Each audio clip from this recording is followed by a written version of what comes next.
આ છે ભીમના ખાટલાના પાયા.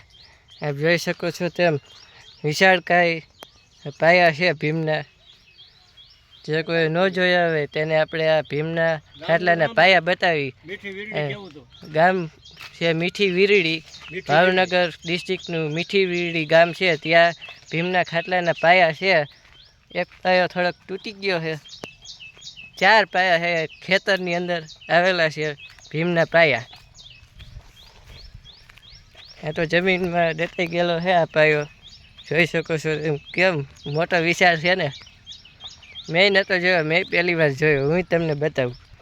જોઈ લ્યો ભીમના ખાટલાના પાયા. આજે આપણે ભાવનગર વિસ્તારની અંદર આવેલું છે નકલમ મહાદેવ, એટલે કે નિષ્કલંક મહાદેવ. આજે આપણે જે જગ્યા ઉપર આવેલા છીએ તે જગ્યા અતિ પુરાણી અને જોવાલાયક છે. આપ જોઈ શકો છો તેમ સરસ મજાનું મહાદેવનું મંદિર છે આ જગ્યા ઉપર. અને આ દરિયાની વચમાં આવેલું છે. જ્યારે દિવસમાં અંદાજિત 3 વખત નિષ્કલંક મહાદેવને આ જગ્યા ઉપર દરિયાદેવ સ્નાન કરાવતા હોય છે.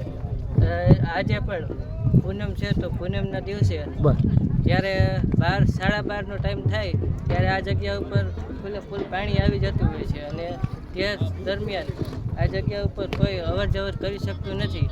આ જગ્યા દરિયાથી 3 થી 4 કિલોમીટરના આડે ગાળે આવેલું છે. આ જગ્યા ઉપર મહાદેવના 5 શિવાલય છે, જે 5 પાંડવો દ્વારા સ્થાપન કરવામાં આવેલું છે. એવું કહેવાય છે કે જ્યારે પાંડવોને યુદ્ધ દરમિયાન તાપ લાગ્યું હતું તો તેઓ આ જગ્યા ઉપર આવ્યા. આમ ફરતા ફરતા તેઓને કૃષ્ણ ભગવાન દ્વારા આપેલી એક ધજા, તેનો કલર કાળો હતો. તો તે કૃષ્ણ ભગવાને એવું કહેલું કે આપ આ ધજા લઈને દેશ વિદેશ યાત્રા કરો, જ્યારે આ ધજાનો કલર સફેદ થઈ જાય ત્યારે માનવું કે તમારો પાપ દૂર થયો છે. તો આ જગ્યા ઉપર તેઓ ફરતા ફરતા નદીના અને સરોવરના અને સમુદ્રના કિનારે આવ્યા. તો ફરતા ફરતા આ જગ્યા ઉપર જ્યારે આવ્યા તે આ જગ્યા ઉપર સફેદ ધજા થઈ ગઈ. તો આપ જોઈ શકો છો તેમ સરસ મજાની આ જગ્યા ઉપર ધજા પણ આપણે લહેરાતી દેખાય છે. તો આપણે ચાલો નિષ્કલંક મહાદેવના દર્શન કરીએ અને ભક્તજનો સાથે પણ વાતચીત કરીએ. તો બન્યા રહેજો કન્ટિન્યુ બ્લોગમાં. જય હર હર મહાદેવ.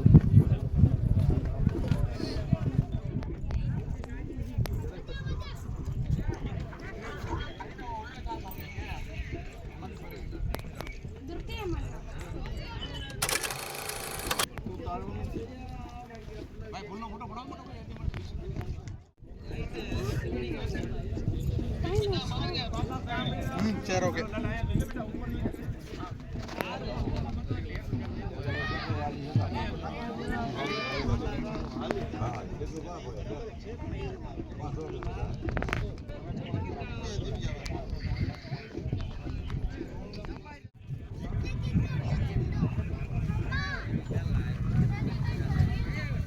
આવે તા ચડાવ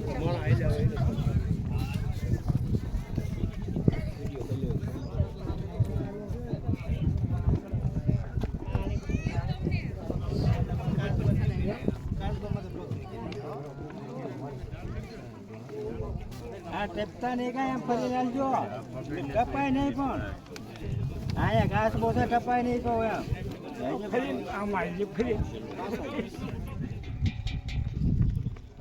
અહીંયા નિષ્કલંક ટેમ્પલ છે.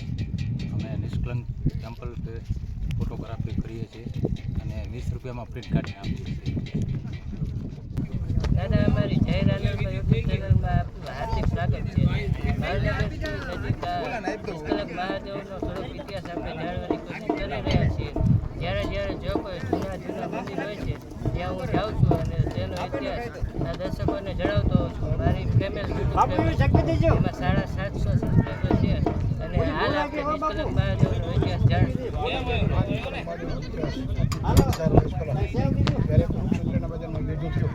ભગવાન કૃષ્ણ પાંડવો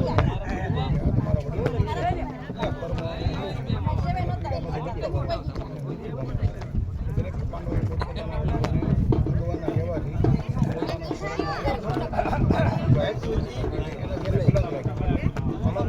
ભગવાને પાંડવો